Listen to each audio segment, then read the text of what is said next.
Good morning. তোমরা সবাই কেমন আছো? আশা করি ভালো আছো, আমিও ভালো আছি। আজকে হলো শ্রাবণের প্রথম সোমবার, তাই আমি এখন সকাল সকাল উঠে স্নান করে সমস্ত কাজ সেরে এখন যাব পুজোর বাজার করতে। পুজোর বাজার কালকে রাতে অনেক কিছুই করা হয়ে গেছে, এখন জাস্ট ফুলটা আনবো, ফুল আনা হয়নি, চলো ফুলটা নিয়ে আসি। পুজোর ফুল আনতে যেতেই রাস্তায় এত সুন্দর দৃশ্য দেখে মনটা একেবারে ভরে গেল। তারকেশ্বর যাচ্ছে, আমারও খুব ইচ্ছে এরকমভাবে হেঁটে তারকেশ্বর যাব।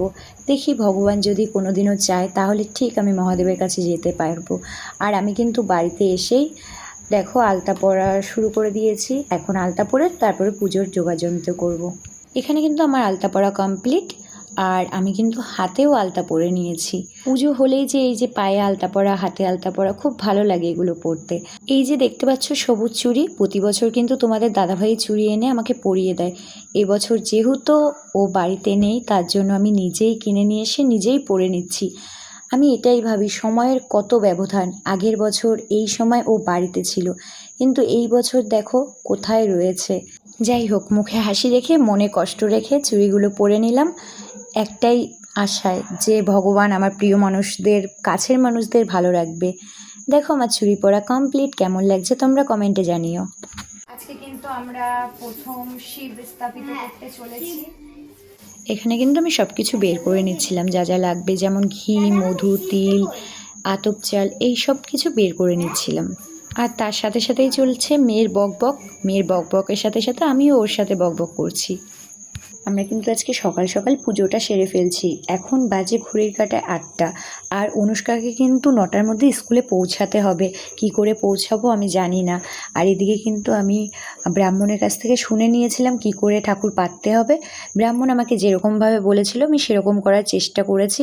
জানি না, ভুল ত্রুটি হলে ভগবান ক্ষমা করে দিও। এদিকে কিন্তু অনুষ্কা মহাদেবকে খুব ভালোবাসে। মহাদেবকে কিন্তু অনুষ্কাই বাড়ি নিয়ে এসেছিল পুজো করবে বলে।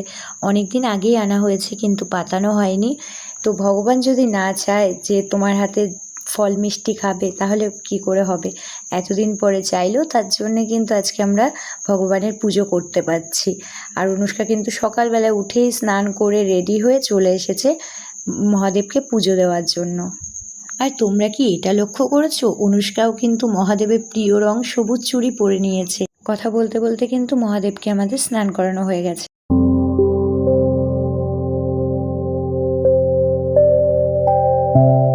প্রতি বছর কিন্তু শ্রাবণ মাসের সোমবারে আমি মন্দিরে গিয়ে পুজো দিয়ে আসি। এবছর কিন্তু ঘরেই যেহেতু শিব ঠাকুর পেতেছি, তাই ঘরেই পুজো দিলাম। এবছর কিন্তু আমার মন্দিরে যাওয়া হয়নি।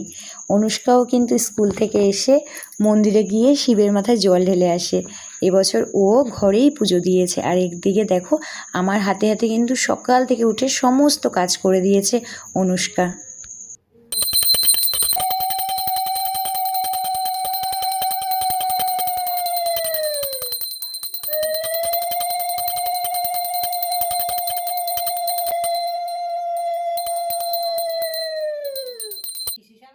তোমরা কারা কারা আছো আজকে শ্রাবণের প্রথম সোমবার পালন করলে, তারা অবশ্যই কমেন্টে জানিও।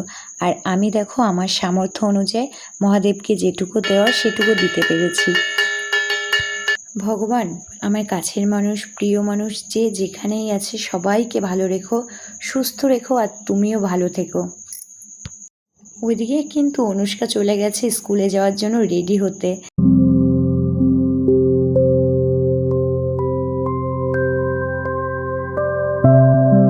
অনুষ্কা কিন্তু স্কুল যাওয়ার জন্য পুরোপুরি রেডি। এখন ওকে খাইয়ে স্কুলে পাঠাতে হবে।